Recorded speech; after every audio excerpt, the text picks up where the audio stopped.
The other thing that I often find strange, there's a term called endonym.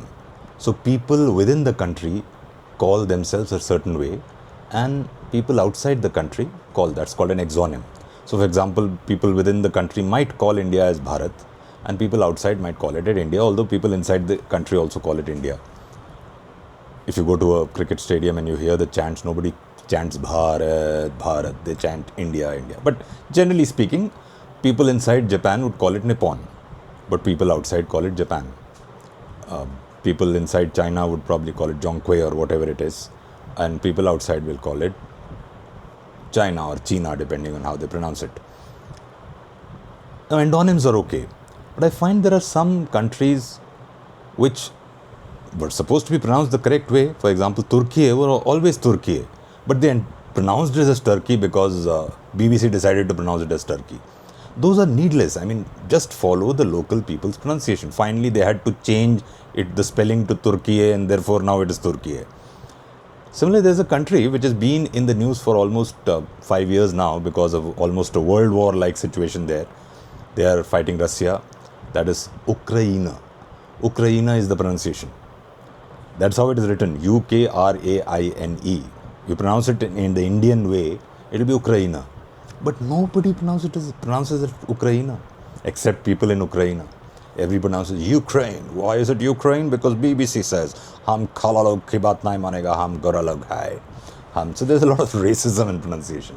So why would I bother learning how to pronounce another country's name the way BBC does? It's not Ukraine, it's Ukraine. It's so simple as that. Similarly, there's another country called Portugal. Portugal is pronounced in English as Portugal, with the same spelling. This is not an endonym, exonym kind of, it's just a mispronunciation. So it's not Portugal. But if you see the Hindi news in India, they come very close. They say Portugal. They don't say Portugal. The G of the ghazal is the correct pronunciation. So it's Portugal is the correct pronunciation. But the Hindi guys get it very close. They say Portugal. They say G as in gal wala, this cheek wala gal, which is very close. But Portugal is the correct pronunciation. The English news readers pronounce it as Portugal, which is needless. It is not an endonym. It's not like exonym, endonym kind of a difference. It is a local people's way they've written it, and you just mispronouncing it. Similarly, there's Chile. It is Chile.